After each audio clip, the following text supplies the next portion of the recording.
Hello বন্ধুরা, আপনারা সবাই কেমন আছেন? আশা করি সবাই ভালো আছেন। ওয়েব লার্নার্সের পক্ষ থেকে আপনাদের সবাইকে স্বাগতম। আজকে আমরা শিখব কিভাবে লোকাল সার্ভারে ওয়ার্ডপ্রেস ইনস্টল করবেন। তাহলে চলুন আমরা শুরু করে দিই। সর্বপ্রথম আমরা একটা ব্রাউজার ওপেন করব। ব্রাউজারটা ওপেন করার পরে এখানে wordpress.org এই ইউআরএলটা লিখবেন ইউআরএল বারে। তখন লেখার পরে আমাদের এই ইন্টারফেসটা শো হবে। ইন্টারফেসটা শো হওয়ার পরে আচ্ছা আমি একটু ব্যাক থেকে দেখাচ্ছি। সর্বপ্রথম wordpress.org লেখার পরে আমাদের এই ইন্টারফেসটা শুরু হবে। তারপর গেট ওয়ার্ডপ্রেস এই বাটনটাতে ক্লিক করব আমরা ওয়ার্ডপ্রেসটাকে ডাউনলোড করে নেওয়ার জন্য। তারপর একটু স্ক্রল ডাউন করে আমরা ডাউনলোড ওয়ার্ডপ্রেস বাটনে ক্লিক করব। করার পরে আমাদের ডাউনলোড শুরু হয়ে গেছে। যেহেতু আমি এটা অলরেডি ডাউনলোড করে রেখেছি, সুতরাং আমি এটা ডাউনলোড করছি না। আপনারা অবশ্যই ডাউনলোড করে নেবেন। আমার ডাউনলোড ফাইলটা এখানে চলে আসছে, সুতরাং আপনারা ডাউনলোড করে নেবেন। এখন আমরা বাকি কাজ করে নিই। এখন আমাদের বাকি কাজ, দ্বিতীয় কাজ হচ্ছে আমাদের লোকাল সার্ভারটাকে স্টার্ট করে নেওয়া। তাহলে লোকাল সার্ভারকে স্টার্ট করে নেওয়ার জন্য আপনারা এই সার্চ বারে এসে লিখবেন জাম্প। লেখার পরে এখান থেকে ওপেন করে নেবেন। ওপেন করার পরে আপনাদের এগুলা স্টার্ট এবং এরকম অবস্থা থাকবে, তখন আপনারা এগুলা স্টার্ট করে নেবেন। অ্যাপাচি সার্ভারটাও স্টার্ট করে নেবেন, মাইস্কুল সার্ভারটাও স্টার্ট করবেন। মাইস্কুল সার্ভারটা স্টার্ট করে নেবেন কারণ হচ্ছে আমাদের ওয়ার্ডপ্রেসটা ডাটাবেসের সাথে কানেক্ট করতে হবে। ডাটাবেসের সাথে কানেক্ট করতে গেলে আমাদের মাইস্কুল সার্ভারটাকেও স্টার্ট করতে হবে। চলুন বাকি কাজ করে নেওয়া যাক। এখন আমাদের সার্চ বারে এসে লিখতে হবে লোকাল হোস্ট পিএইচপি মাই অ্যাডমিন। লেখার পরে আমাদের এই ইন্টারফেসটা শো হবে। ইন্টারফেস শো হওয়ার পরে আমাদের প্রথম কাজ হবে একটা নতুন ডাটাবেস তৈরি করা। চলুন আমরা একটা নতুন ডাটাবেস তৈরি করে আসি। আমরা নতুন ডাটাবেসটা ওয়ার্ডপ্রেস নামে ক্রিয়েট করতেছি। দেন ক্রিয়েট বাটনে ক্লিক করলাম। আমাদের ডাটাবেসটা অলরেডি ক্রিয়েট হয়ে গেছে। এখন আমাদেরকে আমাদের ফাইলটা যে ডাউনলোড করছি এটা আমাদের লোকাল সার্ভার রাখতে হবে। চলুন আমরা এটাকে এখানে কপি করে আসি। কপি, দেন আপনারা লোকাল ড্রাইভে যাবেন। লোকাল ড্রাইভে যাওয়ার পরে জাম্পের ভিতরে htdocs, এখানে এসে ফাইলটাকে পেস্ট করতে হবে। আমরা এখানে পেস্ট করলাম। দেন এখানে এক্সট্রাক্ট, ফাইলটাকে এক্সট্রাক্ট করতেছি। তারপরে এখানে দেখেন ওয়ার্ডপ্রেস ফোল্ডারটার ভিতরে আরেকটা ওয়ার্ডপ্রেস ফোল্ডার চলে আসছে। সুতরাং আমরা এই ফোল্ডারটাকে কাট করতেছি। কাট করে একটা স্টেপ পেছনে এসে আমরা এখানে পেস্ট করে দিচ্ছি। হ্যাঁ, আমাদের পেস্ট হয়ে গেল। এই ফোল্ডারটাকে আমরা ডিলিট করে দিচ্ছি।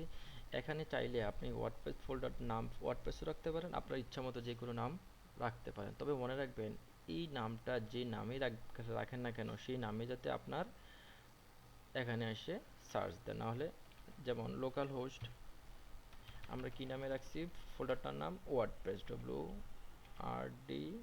WRDPRESS। আপনারা এখানে যে নামে রাখবেন সেই নামটা এখানে এসে সার্চ দিবেন, লোকাল হোস্ট স্ল্যাশ আপনার ফোল্ডার নেম, দেন এন্টার। একটু ওয়েট করার পরে আমাদের, হ্যাঁ আমরা এখানে ইংলিশ ল্যাঙ্গুয়েজ রাখতেছি। আমাদের এখানে বলতেছে আমাদের ল্যাঙ্গুয়েজটা সিলেক্ট করার জন্য। আমরা এখানে ডিফল্ট যে ল্যাঙ্গুয়েজটা আছে এখানে ইংলিশে সিলেক্ট করলাম। Then continue, then let's go. এখানে আমাদের বলতেছে ডাটাবেস ইউজার নেম পাসওয়ার্ড এবং ডাটাবেস হোস্ট নেম দেওয়ার জন্য। সুতরাং আমরা আরেকটু আগে লক্ষ্য করেছেন আমরা একটা ডাটাবেস ক্রিয়েট করছি যেটার নাম ছিল লোকাল হোস্ট। আমরা এখান থেকে এটা কপি করে নিচ্ছি। আমরা যে নামটা ডাটাবেস ক্রিয়েট করছি এই নামটাই এখানে দিতে হবে, আর নাহলে এখানে ডাটাবেসটা ক্রিয়েট হবে না। এখানে ইউজার নেম হিসেবে আমরা এখানে দেব রুট। মাইস্কুল ডাটাবেসে ইউজার নেম পাসওয়ার্ড সেট করা যায়। যদি আপনার ইউজার নেম পাসওয়ার্ড সেট না করে থাকেন তাহলে ডিফল্টভাবে ইউজার নেম রুট থাকে এবং পাসওয়ার্ডটা ব্ল্যাঙ্ক থাকে। আমরা এখানে ইউজার নেম পাসওয়ার্ড সেট করি না, এই জন্য ডিফল্টটাই এখানে দিয়ে দিলাম ইউজার নেম রুট এবং পাসওয়ার্ডটা হচ্ছে ব্ল্যাঙ্ক। আর এখানে ধরুন আমরা লোকাল হোস্টে কাজ করতেছি, হোস্ট নেম লোকাল হোস্টেই। আর টেবিল প্রিফিক্স হচ্ছে আমরা যে টেবিলগুলো ক্রিয়েট করব আমাদের পরবর্তীতে এই প্রত্যেকটা টেবিলের সামনে ডব্লিউপি লেখাটা শো করবে। আপনি চাইলে এখানে এটা উঠিয়েও দিতে পারেন অথবা রেখেও দিতে পারেন। চলুন আমরা এখানে রেখে দিচ্ছি, এভাবে যা আছে তাই রাখতেছি। দেন সাবমিট বাটনে ক্লিক করলাম। করার পরে রান দ্য ইনস্টলেশন। এখন থেকে আমাদের ইনস্টলেশন শুরু হয়ে গেছে। এখন ইনস্টলেশন করার পরে আমাদের বলতেছে যে আপনারা যে ওয়েবসাইটটি রান করতেছেন জাম্পের সাহায্যে এই ওয়েবসাইটটা কী নাম দিতে যাচ্ছেন, সাইট নেম দেন। আমরা এখানে একটা সাইট নেম দিলাম মাই সাইট।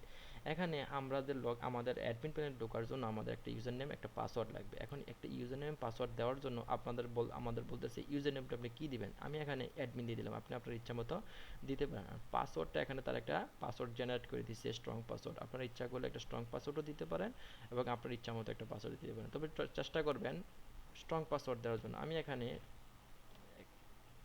আমার মন মতো একটা পাসওয়ার্ড দিয়ে দিলাম। আপনারও মন মতো একটা পাসওয়ার্ড দিয়ে দিন।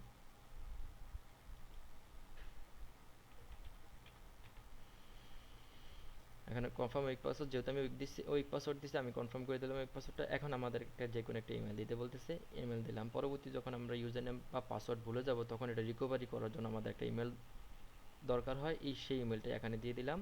দেন ইনস্টল ওয়ার্ডপ্রেস, এখান থেকে আমাদের ইনস্টল শুরু হয়ে গেছে। একটু অপেক্ষা করলে আমাদের ওয়ার্ডপ্রেসটা ইনস্টল হয়ে যাবে। হ্যাঁ দেখেন, সাকসেসফুলি ওয়ার্ডপ্রেস ইনস্টলড। এখানে আমাদের ইউজার নেম অ্যাডমিন দিয়েছিলাম, আর পাসওয়ার্ডটা তো আমরা যা দিছি, আপনারা যা দিয়েছেন সেটা ইউজ করে আমরা লগ ইন করতে পারবো। চলুন আমরা লগ ইন করে দেখি।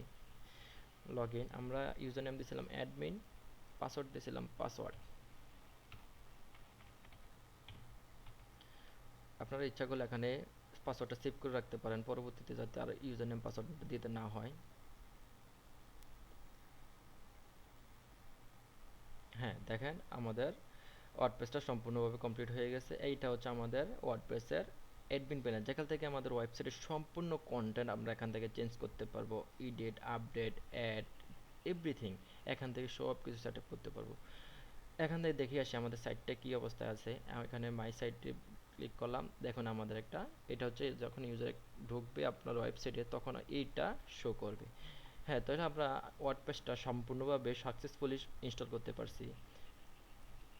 আশা করি সবাই বুঝতে পারছেন। আজকে আর না, আগামী ভিডিওতে আবার দেখা হবে।